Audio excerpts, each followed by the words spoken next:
I'm sitting with my good friend Marshall Lytle. Marshall played bass with Bill Haley and the Comets on 3 of the greatest rock and roll and earliest rock and roll songs of all time. And they were Rock Around the Clock, See You Later Alligator, and Shake, Rattle, and Roll. Marshall, take us back to the very beginning when you were singing with Bill Haley and the Saddlemen. Well, that started in 1951. We were a cowboy band. There were 4 of us. Bill played the rhythm guitar and bass. Bill taught me how to slap the bass fiddle. And when I would sing, I would play the guitar and sing, and Bill would slap the bass. And then when Bill sang, I slapped the bass. Then we had an accordion player who played piano on the recordings, Johnny Grandy. And then we had a steel guitar player that played the steel guitar.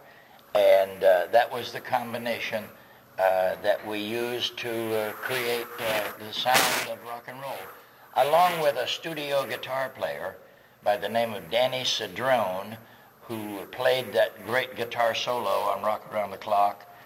But he played that guitar solo on an earlier Bill Haley and the Saddlemen record called Rock This Joint. That's the one that we took to Cleveland, Ohio in 1950. And Alan Freed fell in love with it. And we did an interview with him. And he played Rock This Joint on his radio show. While the record was playing, he had a microphone switch that he would turn on and off. While the song was playing, he yelled, "Rock and roll, everybody, rock and roll." And the telephone just rang off the hook after that. And the people kept calling up and they said, "Well, play that rock and roll song again." So he played the song 12 times that night. And I truly believe that that's the night that rock and roll got its name. That's how rock and roll got launched in Cleveland, Ohio, and you were there. It's correct. From the Saddlemen, you became Bill Haley and the Comets. That's correct. How did that happen? We went back to our little hometown of Chester, Pennsylvania, where we did a 1-hour radio show every day from 12 noon till 1 o'clock. And a local program director of that radio station came to us one day in the lobby and said, "Oh, you guys don't look like Saddlemen. You ought to change the name of your band to Haley's Comets because of the comet that went across the sky." Right. And so Bill turned to all of us and said, "Well, what do you guys think of that?" I said, "Let's do it." All the other guys said, "Let's do it." We took our cowboy clothes off, went down and bought suits and bow ties, and we became Bill Haley and the Comets from that day forward. You mentioned April 12th, 1954 at the Pythian Temple in New York City. That's correct. You and I talked about this once before, about the end of the session.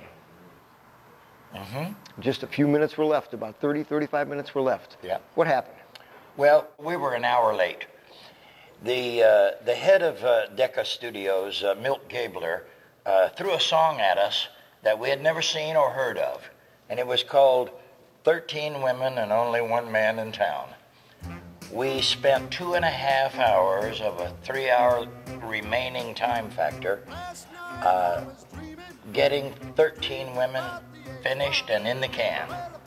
And then when we had about 30 minutes left, Milt Gabler said, "Okay, you guys do that rock thing that you're going to do."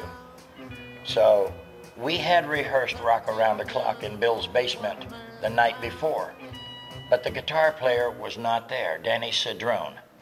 And Bill always wanted a guitar solo on his recordings. So Danny was looking for a solo to play on Rock Around the Clock. And I said, "Danny, we only have 30 minutes to record this.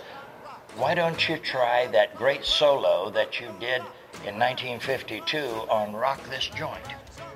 He said, "You think that'll fit?" I said, "Absolutely, I think it'll fit. Let's try it." So we recorded Rock Around the Clock with that great, and it just turned out perfect. And we did 2 takes, and they said, "Okay, that's a wrap."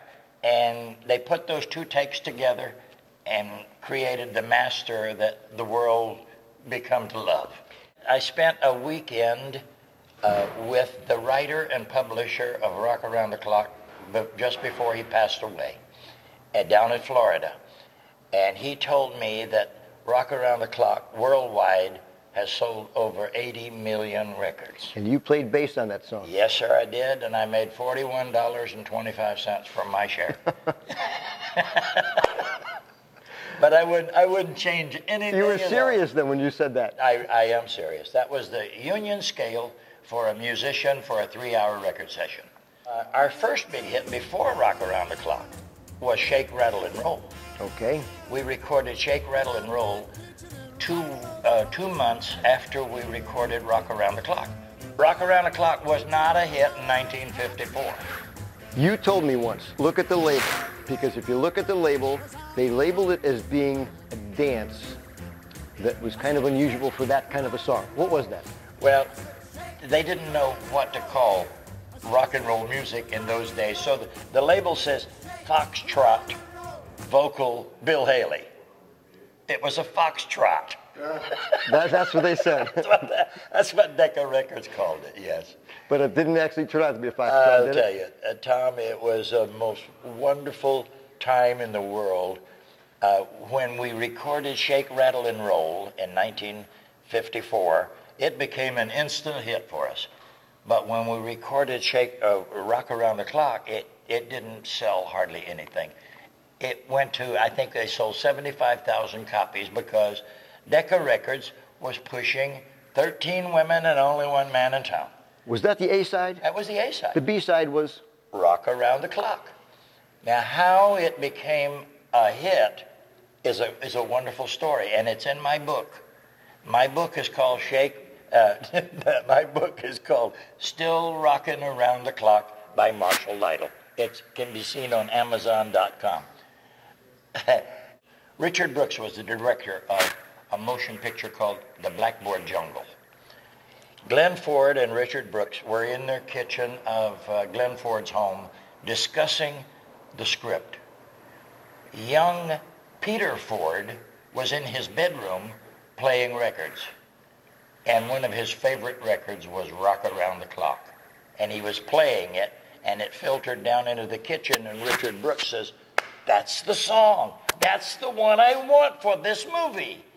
And he got a hold of it. They put that in the movie? They put that in the movie called Blackboard Jungle, and it became an instant hit worldwide. When the kids saw the movie, they would get up and dance in the aisle because they used these big stereophonic speakers behind the screen, and they cranked Rock Around the Clock to its maximum. And it just drove the kids crazy. And they'd get up and dance in the aisle while the movie was playing. It was pretty sensational. But the second hit after Rock Around the Clock that was released then was Shake, Rattle, and Roll.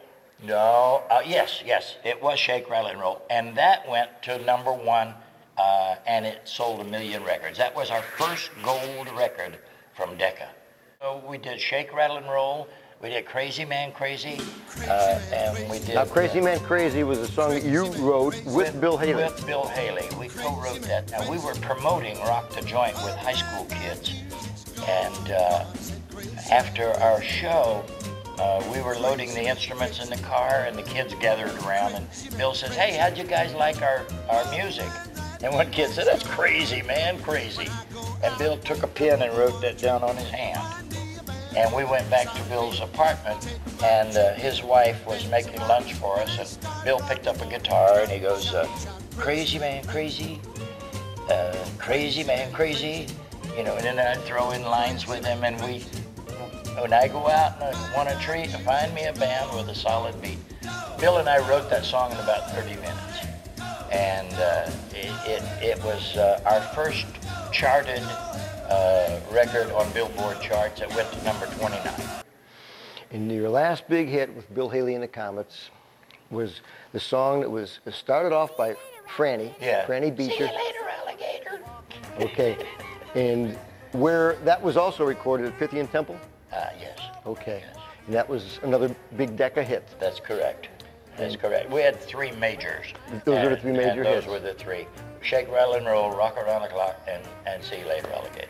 I'm having the time of my life.